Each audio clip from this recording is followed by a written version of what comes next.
भाई बहनी सुनो संगवारी, कोमल भैया के हमें गिलास साहब के निशानी न कोमल जैसा वाला भैया ला जीताना है और गिलास के छाप मां बटन दबाना है। याद रखो भैया, गिलास छाप मां बटन दबावा, कोमल भैया ला जीतावा।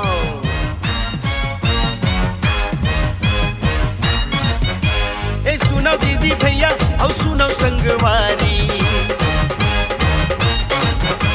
ए सुनो दीदी भैया और सुनो संगवारी, हमारे कोमल भैया के कर लो चिन्हारी। ए सुनो दीदी भैया और सुनो संगवारी, हमारे कोमल भैया के कर लो चिन्हारी।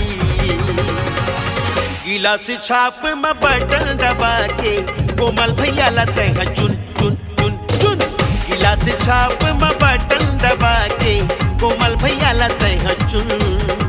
ए सुनो दीदी भैया और सुनो संगवारी, हमारे कोमल भैया के कर लो चिन्हारी। और सुनो दीदी भैया और सुनो संगवारी, हमारे कोमल भैया के कर लो चिन्हारी।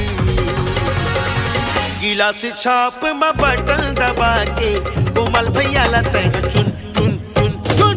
गिलास छाप में बटन दबा के कोमल भैया लाते हैं चुन। गिलास छाप में बटन दबाना है और कटघोरा नगर में विकास के गंगा बहाना है और हमार कोमल जैसा वाल भैया ला नगर पालिका के अध्यक्ष बनाना है। तो हमार निर्दलीय प्रत्याशी सहज सरल मिलनसार व्यवहारिक हमार कोमल जायसवाल भैया ला जितावो।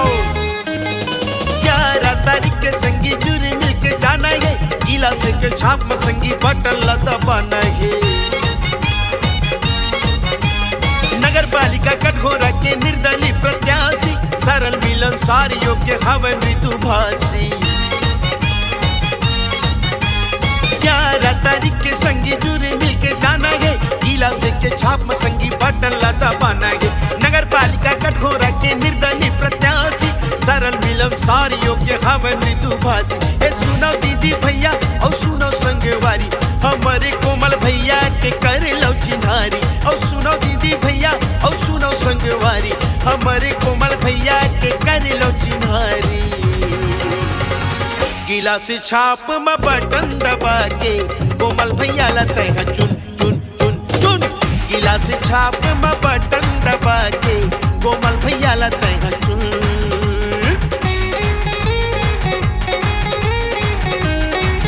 कटघोरा नगर के सर्वांगीण विकास करे बार हमार भैया कोमल जायसवाल गिलास छाप के निशान लेके खड़े हुए। तो कोमल जायसवाल भैया ला जीताना है और कटघोरा नगर पालिका परिषद के अध्यक्ष बनाना है। कोमल भैया जीत के संगी विकास कराई, कटघोरा नगर के भैया शोभा ला बढ़ाई। गली गली में सोर हवे गिलास के निशानी, नगर ला सुंदर बनाई भैया की जुबानी। गिलास ला जीतावो संगी विकास कराई, कटघोरा नगर के संगी शोभा बढ़ाई। गली गली में शोर हवे गिलास के निशानी, नगर ला सुंदर बनाई भैया की जुबानी। और सुनो दीदी भैया और सुनो संगवारी, हमारे कोमल भैया के कर लो चिन्हारी। और सुनो दीदी भैया और सुनो संगवारी, हमारे कोमल भैया के कर लो चिन्हारी। गिलास छाप में बटन दबा के कोमल भैया लाते हैं चुन चुन चुन चुन। गिलास छाप में बटन दबा के कोमल भैया लाते हैं चुन। ए सुनो दीदी भैया और सुनो संगवारी, हमारे कोमल भैया के कर लो चिन्हारी। और सुनो दीदी भैया और सुनो संगवारी, हमारे कोमल भैया के कर लो चिन्हारी। गिलास छाप में बटन दबा के कोमल भैया लाते हैं चुन चुन चुन चुन। गिलास छाप में बटन दबा के कोमल भैया लाते हैं चुन चुन चुन चुन। गिलास छाप में बटन दबा के कोमल भैया लाते हैं चुन चुन चुन चुन।